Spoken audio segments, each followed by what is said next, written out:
Hello students, welcome to Civil Staff Himachal and a daily current affair quiz session in which we discuss important current affairs of previous day in the form of MCQs. And we hope that this series is going to help you to revise all the facts of current affairs. As you know that the date of your prelims exam is announced now, so you don't have much time to prepare. You need to make the habit to read current affairs every day and solve the MCQs with us in this session.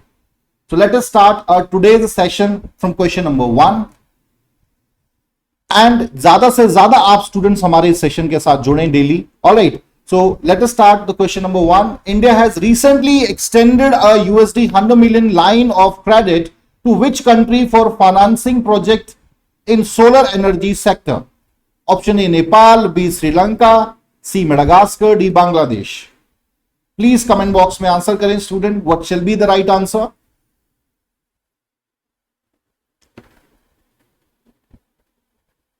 हाँ जी, B option is the right answer, Sri Lanka. So recently the government of India has announced to pay as a loan around $100 million. All right, ये जो loan है इसे LOC कहा जाता है, line of credit. इसके बारे में भी बात करेंगे. क्यों दिया भारत ने? कि जो सोलर एनर्जी सेक्टर है श्रीलंका का, उसमें ज्यादा इन्हेंसमेंट श्रीलंका कर सके, उसमें ज्यादा जो है और ज्यादा डेवलपमेंट श्रीलंका कर सके. तो ये जो हेल्प कर रहा है इंडिया, ये जो लोन पे कर रहा है श्रीलंका को, इट विल आल्सो इंश्योर कि 70% जो है आपकी जो पावर रिक्वायरमेंट है श्रीलंका की अगले 10 सालों में रिन्यूएबल एनर्जी रिसोर्सेज के कंटेक्स्ट में, वो भी पूरी करने में ये प्रोजेक्ट जो है मदद करेगा और ये जो अमाउंट है ये मदद करेगा. ऑलराइट, सो अब बात करते हैं थोड़ा सा LOC के बारे में. What is this LOC? ठीक है, और भारत को what benefit India has from this, why we are, हमारे अपने यहां पे कितनी प्रॉब्लम्स है फाइनेंशियल, तो हम इस प्रकार का लोन क्यों दे रहे हैं? देखिए, पहला तो है to make our relations better with Sri Lanka, because if we are not going to help Sri Lanka, China is there और other western nations are there. तो चाइना पहले भी हम्बन तोता पोर्ट के कंटेक्स्ट में हमारे हाथ से निकल गया था और चाइना ने वहां इन्वेस्ट कर दिया. ठीक है, तो ये प्रॉब्लम्स हैं, इसलिए इंटरनेशनल रिलेशंस को ध्यान में रखते हुए इन्वेस्ट करना पड़ता है. लाइन ऑफ क्रेडिट जो लोन है, इसका फायदा क्या होता है? अब इसमें बेसिकली जो दोनों ही देशों को फायदा है. बेसिकली श्रीलंका, जब भारत श्रीलंका को ये लोन दे रहा है तो बहुत ही लो इंटरेस्ट रेट पे वापस लेगा और समय भी, टाइम भी ज्यादा दिया जाता है. इससे पहले भी 400 करोड़ रुपीस जो है इंडिया ने दिए थे श्रीलंका को, रेलवे डेवलपमेंट के लिए दिए थे. ऑलराइट, और उसमें भी तकरीबन 5 साल तक तो इंडिया ने यहां तक कह दिया that we are not going to ask you for single penny, after that you start paying the amount with interest. तो अब ये बात होगी, ये तो बड़ा घाटे की बात है भाई. What benefit India have from this? अब इसमें सबसे बड़ी बात ये होती है, जो कंडीशन इसमें है कि श्रीलंका इस प्रोजेक्ट से संबंधित जितने भी इक्विपमेंट्स हैं, मटेरियल है, जो भी सामान है इसमें यूज होगा, वो परचेज इंडिया से ही करेगा. मतलब ये 100 मिलियन हमें हमारी मार्केट में फिर से वापस आ जाएगा और लोन तो पे कर ही रहे हैं वो, तो ये फायदा होता है. ये स्पेशली ज्यादा इसका इस्तेमाल किया है चाइना ने. बहुत से छोटे देशों को अपने डेप्ट ट्रैप भी कहा जाता है चाइना का, ऐसे LOC देके अपने जाल में डेप्ट ट्रैप में फंसा लेता है. ऑलराइट, सो नेक्स्ट क्वेश्चन है, mission Roshni seen recently news has been developed by bureau of energy efficiency, B bureau of Indian standards, department of science and technology, D none of the above. क्या answer होगा students? हाँ जी, please answer comment box में. Option A, bureau of energy efficiency. ठीक है, so recently जो हमारा power and renewable energy ministry है और जो मिनिस्टर हैं RK सिंह, उन्होंने एक कमेटी का गठन किया है जिसपे डिफरेंट डिपार्टमेंट्स के जो मिनिस्टर्स हैं, डिफरेंट मिनिस्ट्रीज के जो मिनिस्टर्स हैं, वो भी उसका हिस्सा बने. और इसका ऑब्जेक्टिव जो है वो ये है ताकि एक रोड मैप बिल्ड किया जा सके कि जो हमारे एनर्जी एफिशिएंसी है उसको किस प्रकार से बढ़ाया जा सकता है, साथ ही साथ लो कार्बन टेक्नोलॉजी का कैसे इस्तेमाल किया जा सकता है to enhance the energy efficiency in a country. Alright, because generally क्या हमारे यहां पे जो हमारी डिपेंडेंसी है एनर्जी रिसोर्सेज की, जैसे थर्मल एनर्जी है, तो वो कार्बन रिच है. नाउ हम थर्मल एनर्जी का इस्तेमाल तो करते हैं, बट उसकी वजह से जो पॉल्यूशन है वो बहुत ज्यादा फैलता है, इसकी वजह से और एनवायरमेंट इश्यूज जो हैं वो बढ़ रहे हैं। तो ये बहुत अच्छा गोल है। अब बात करते हैं मिशन रोशनी की। The primary objective of mission Roshni is to reduce CO2 around 550 million ton by the end of 2030। ये जो है रोशनी मिशन का ऑब्जेक्टिव है प्राइमरी। ऑलराइट, चलिए नेक्स्ट हम बात करेंगे। The deep ocean mission comes under the ambit of, option A ministry of home affairs, ministry of earth sciences, ministry of environment forest and climate change, ministry of new and renewable energy. Please answer students comment box में, क्या सही उत्तर होगा इस प्रश्न का।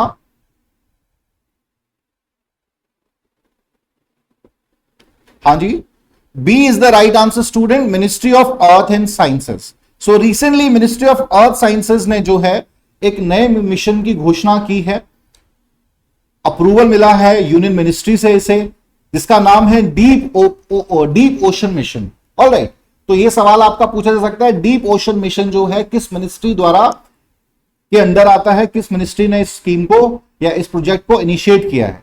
तो ये जो टेक्नोलॉजी है डीप ओशन, इसके दो प्राइमरी ऑब्जेक्टिव हैं डीप ओशन मिशन के। पहला है to study the deep oceanic biodiversity और to understand the deep oceanic marine life, पहला तो ऑब्जेक्टिव ये है। दूसरा है to explore the polymetallic nodules. अब ये पॉलीमेटलिक नूडल्स क्या होते हैं, ठीक है, ये बेसिकली होते हैं आपके precious metals which are found in the sea bed, deep sea bed जो है वहां पर ही ये ज्यादा मिलते हैं। जैसे आपके वैनाडियम है, कोबाल्ट है, कॉपर है, टाइटेनियम है, ठीक है, these are some precious metal which are found बहुत ज्यादा डीप सी बेल्ट में। तो एक्सप्लोरेशन इसका करना, और बाद में परमिशन भी मिली है 5 साल के लिए नेक्स्ट की, जो भारत सरकार है वो डीप सी माइनिंग भी कर सकती है। ऑलराइट, तो इस प्रकार का जो इनिशिएटिव है भारत को काफी मदद मिलेगी इसकी वजह से, अगर सफलता मिलती है तो। ऑलराइट, पहले तो इन्वेस्ट भी तो करना ही पड़ेगा ना। नाउ दीज जो मेटल्स है precious, they can use in different companies और manufacturing companies and different industries for their industrial applications. जैसे हमारे मोबाइल फोन्स हैं, गाड़ियां हैं, या कंप्यूटर चिप्स हैं, उनमें ये जो प्रीशियस मेटल्स हैं इस्तेमाल होते हैं। चलिए नेक्स्ट हम, और इसमें अमाउंट जो है हम बात करें जो सैंक्शन हुआ है नेक्स्ट 5 ईयर के लिए, वो है 4000 करोड़, मतलब 4077 करोड़ का अमाउंट इसमें सैंक्शन हुआ है, जिसमें तकरीबन 2823.4 करोड़ रुपीस हैं नेक्स्ट 3 इयर्स में खर्च किए जाने। नेक्स्ट है आपका Juneteenth holiday in the USA signifies, option independence from British, B civil rights movement, C end of slavery, D none of the above. बहुत महत्वपूर्ण सवाल है, इस प्रकार का क्वेश्चन पूछा जा सकता है एग्जाम में। हाँ जी, प्लीज आंसर करें स्टूडेंट्स, क्या सही उत्तर होगा इस प्रश्न का। सो बेसिकली ऑप्शन सी जो है आपका end of slavery is the right answer. Alright, so अभी रिसेंटली जो अमेरिकन प्रेसिडेंट है जो बाइडेन, उन्होंने एक नया लॉ पास किया है जिसके तहत 19 जून को नेशनल हॉलिडे डिक्लेयर किया गया है to commemorate the end of slavery, specially after the civil war of USA. Alright, तो ये जूना दिन का मतलब जो है, ये दो जो 19 और जून, इन दोनों को मिलाकर जूना दिन शब्द की उत्पत्ति हुई है, वर्ड की ओरिजिन हुआ है। ऑलराइट, पहली बार जो जूना दिन सेलिब्रेशन हुआ था टेक्सास में हुआ था, ये 1866 में। ऑलराइट, और अभी ज्यादा ये खबरों में क्यों रहा, अभी पिछले आई थिंक लास्ट ईयर एक इंसिडेंट हुआ था, बड़ा ही, जॉर्ज फ्लॉयड की किलिंग हुई थी, जिसने पूरी दुनिया में, पूरे यूएस में तो पहला ही एक एंटी रेसिस्ट प्रोटेस्ट शुरू हो गए, बट पूरी दुनिया में भी एंटी रेसिज्म के खिलाफ जो थी वो बात होने लगी थी। तो तमाम प्रकारों को, चीजों को ध्यान में रखते हुए ही इस प्रकार का डिसीजन फर्दर लिया गया है, सो दैट जो रेसिज्म का एक इतिहास रहा है यूएस का, ठीक है, जैसे हमारे यहाँ कास्टिज्म एक बहुत बड़ी समस्या है, यूएस में या वेस्टर्न नेशंस में जो है रेसिज्म की समस्या, ब्लैक एंड व्हाइट की समस्या वहां बहुत है। तो रेसिज्म की समस्या फिर से एक बार वो लहर फैली थी, तो ये डिसीजन सरकार ने लिया है कि ये फेस्टिवल नहीं कहूंगा, ये डे जो है ये मनाया जाएगा, इसको हॉलीडे की फॉर्म में रखा जाएगा और पूरे अमेरिका में इसे मनाया जाएगा। चलिए नेक्स्ट है, the headquarters of ordnance factory board are situated in. Option A Lucknow, B Hyderabad, C Nagpur, D Kolkata. क्या सही उत्तर होगा स्टूडेंट्स इसका? प्लीज कमेंट बॉक्स में आंसर करें।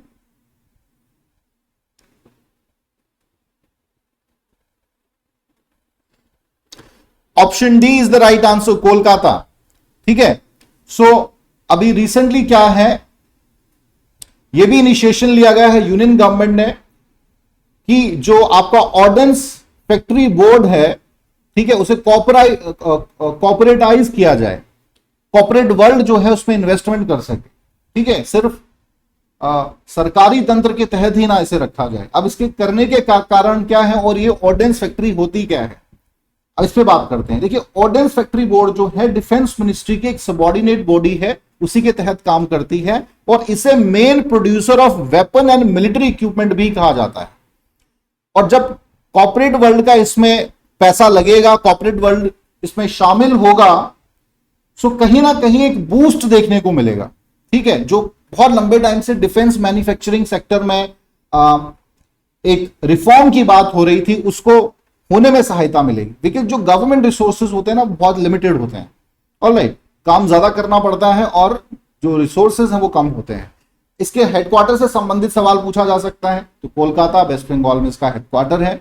अब ये एक अम्ब्रेला बॉडी है, ये जो आपका ऑर्डिनेंस फैक्ट्री बोर्ड है, ये एक अम्ब्रेला बॉडी है और इसके तहत तकरीबन आपके 41 ऑर्डिनेंस फैक्ट्रीज जो है काम कर रही है। ऑर्डिनेंस का वैसे शाब्दिक जो अर्थ होता है वो होता है तोप। ऑलराइट, चले नेक्स्ट है, Long March rocket family is a propulsion system of. Option A NASA, B China National Space Agency, C Blue Origin, D space x.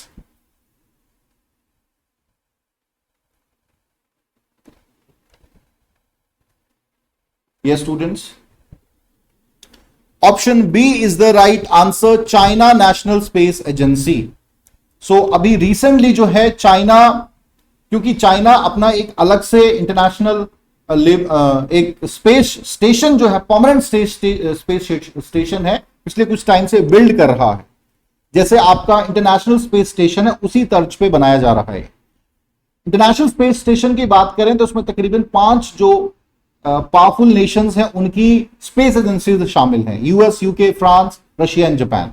लेकिन चाइना अकेले ही अपना एक सेपरेट से स्पेस स्टेशन बिल्ड कर रहा है। तो अभी with the help of long March 2F rocket, जो कि ट्रांसपोर्टेशन का काम करेगा, सेंजाओ 12 जिसे डिवाइन वेसल भी कहा जाता है, और ये एक मैन्ड मिशन है।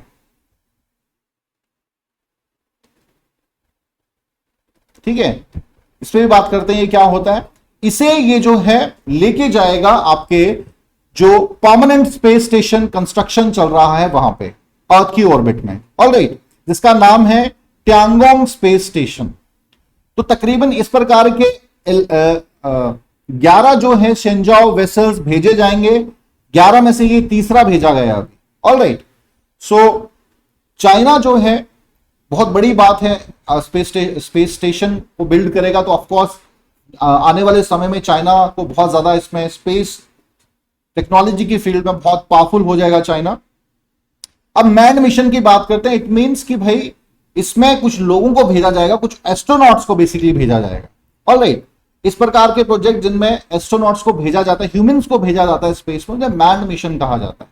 सो चाइना 3 जो एस्ट्रोनॉट्स है उन्हें भेज रहा है। अब इसका प्राइमरी ऑब्जेक्टिव क्या है? To test the module technology जो है आपके चाइना के इस परमानेंट स्पेस स्टेशन की, उसको एग्जामिन करना, साथ ही साथ जो लाइफ सपोर्ट सिस्टम है यहां का उसकी जांच करना। ऑलराइट, चलिए। So students, here we complete today's session and I hope कि कुछ आपके डाउट्स क्लियर हुए होंगे। और I am requesting you every day कि आप डेली करंट अफेयर्स जरूर पढ़ें। अगर आप डेली करंट अफेयर्स नहीं पढ़ रहे हैं, उसके बाद ही जब सेशन आप हमारे साथ क्वेश्चंस करेंगे तो आपको एक बहुत अच्छा पिक मिलेगा रिवीजन में।